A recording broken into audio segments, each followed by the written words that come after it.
Hi, in this video I will show you how to change profile picture on the Zoom Cloud Meeting application. So if you want to change the profile picture of your Zoom Meeting application, you can simply do it through your phone. So first of all, search for the Zoom application on your phone. Once you will search for it, simply open it, and now you have to click on the settings, and in the settings you will see this type of the option here on the top. Tap on it and you will see a profile photo option. Tap on it.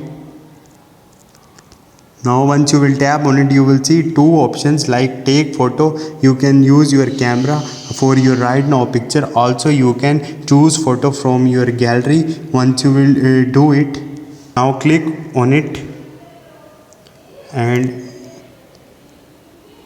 your picture is here. Now you can simply edit it from here and click on the done and click on the save.